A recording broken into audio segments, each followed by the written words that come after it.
But welcome to Ghost Files. This is our second instalment. This week follows two common themes. One, being followed home by a spirit, which some people who watch these might be able to relate to. The second one is something that some people would have experienced called sleep paralysis, although I don't think it's got anything to do with biological function of the body or the brain. I've had it happen myself once and it freaked me out. So enjoy these two stories.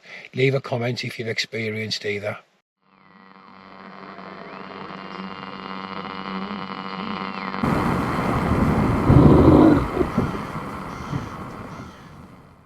The one that kept pace.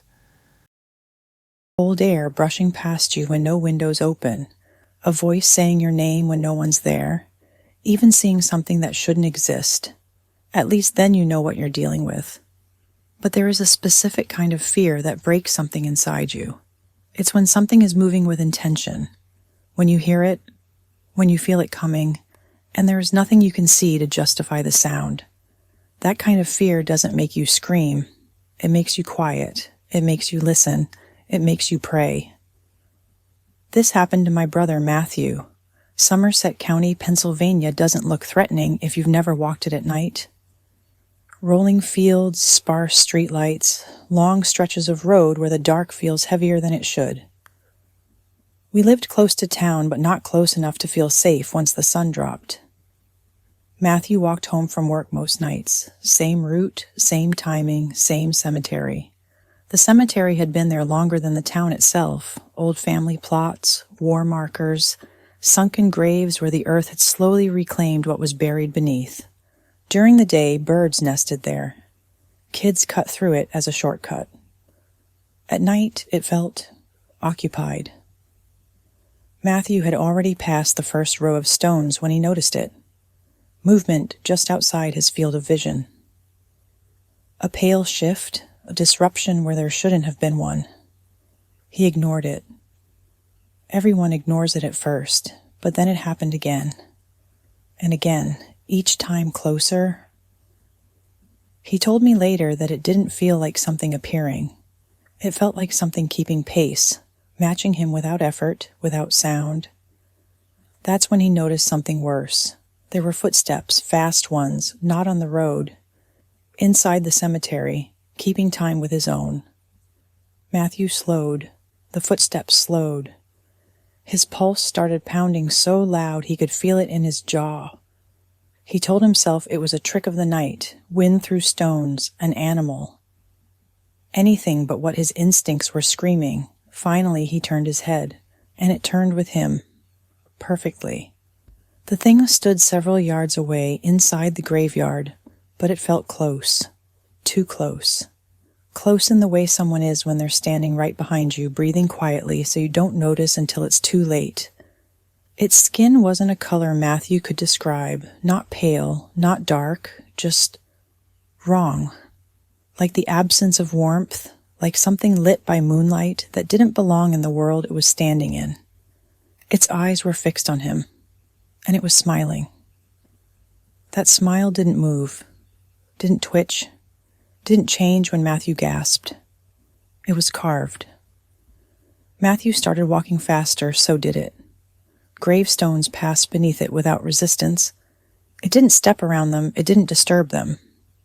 It drifted, head locked toward him, mouth stretched wide, teeth barely visible behind lips that never closed. That's when Matthew realized something else. It wasn't breathing. He was hard, ragged, loud, and it loved that. He could feel it, a pressure in the air, like something leaning closer every time he glanced over, like it wanted him to run, like it was waiting for it. When Matthew broke into a jog, the sound changed.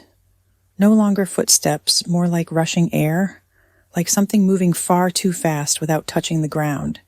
He ran, and it kept pace, matching him perfectly, still smiling, still staring, still there.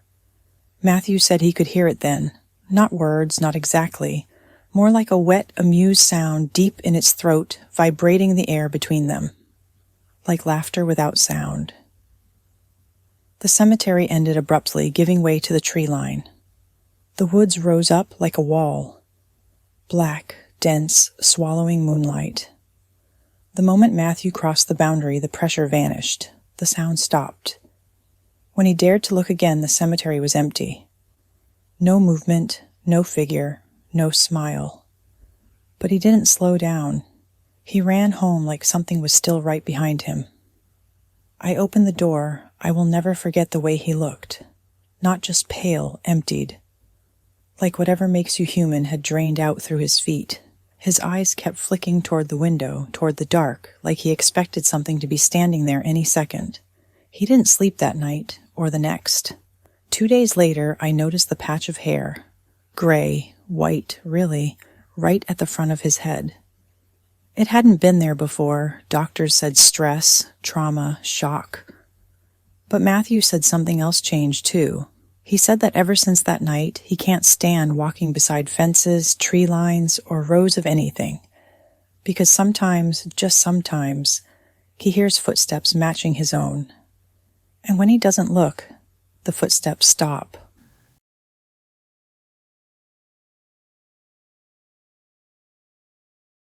The hallway never forgot. I used to think the house was just old. That's what everyone said anyway. Old houses make noise. They settle. They creak. They sigh in the night like tired lungs. Wood contracts. Pipes complain. Floors remember footsteps that aren't there anymore. That's what I told myself every time I heard them. The hallway in my grandfather's house ran long and straight, connecting the bedrooms to the living room like a narrow throat. At night, when the lights were off, it felt longer than it really was. The shadows pooled there differently, thicker somehow, as if the darkness knew it belonged there more than anywhere else in the house. I was 7 when my grandmother died.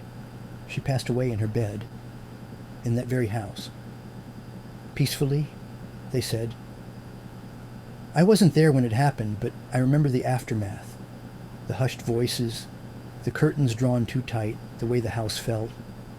Wrong afterward. Like something vital had been removed but left a hollow shape behind. Even then, I remember thinking the house had gone quiet in a way that wasn't comforting. Years later, when I was 12, my grandfather let me stay overnight more often. He trusted me, maybe too much. By then, he had a girlfriend, and he spent about half the weeknights at her place. On those nights, the house was mine, just me, the computer, and the hallway. I'd stay up late, really late, 2, 3, sometimes 4 in the morning.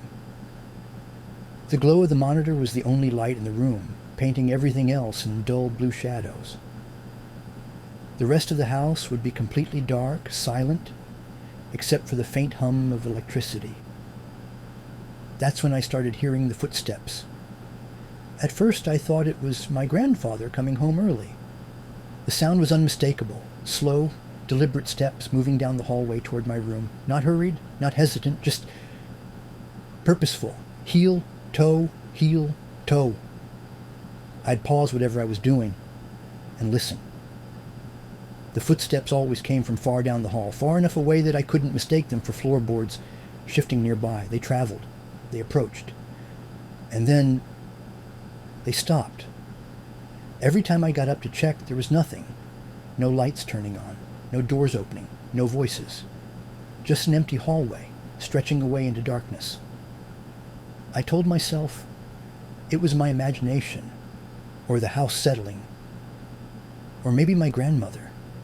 That thought should have comforted me. It didn't. There was a photograph of her hanging on the wall near the hallway entrance. An old portrait, black and white, her expression calm, almost stern. The kind of picture where the eyes seem to follow you no matter where you stand. I hated that photo.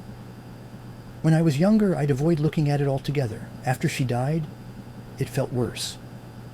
More aware. Sometimes when I passed it late at night, I'd swear the shadows around her eyes were deeper than before, like she was watching from just behind the glass. The footsteps always seemed loudest when I was closest to that photo. The worst part wasn't the sound, it was the feeling. Every time I heard the footsteps, I felt watched, not casually observed, like someone glancing your way. This was intent, focused, as if something had noticed me and was deciding whether or not to come closer.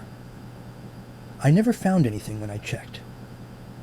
Still, I slept with my door closed. After that, years passed. I grew older, more rational, more skeptical. I told myself that kids imagine things, especially in places tied to grief and memory.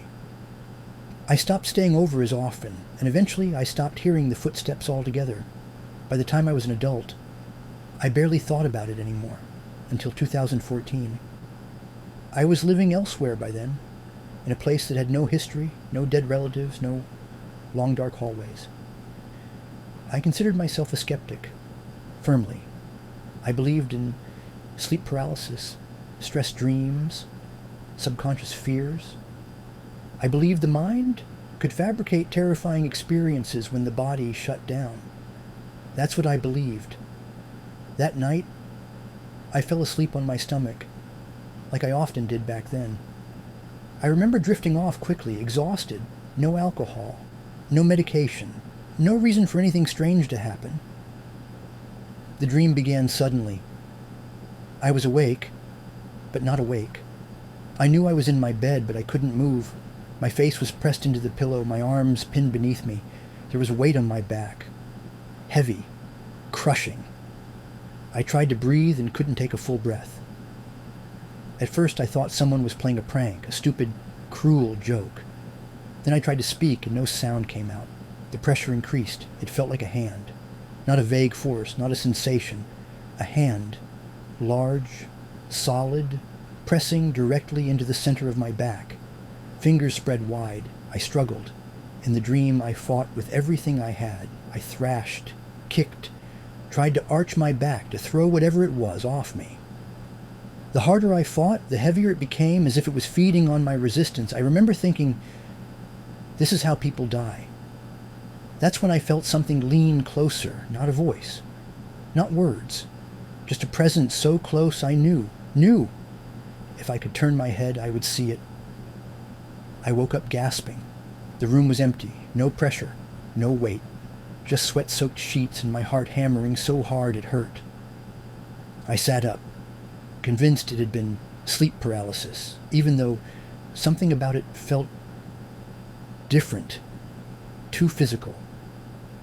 The next day my girlfriend came over for the weekend. We were talking when she stopped mid-sentence and stared at me. "What happened to your back?"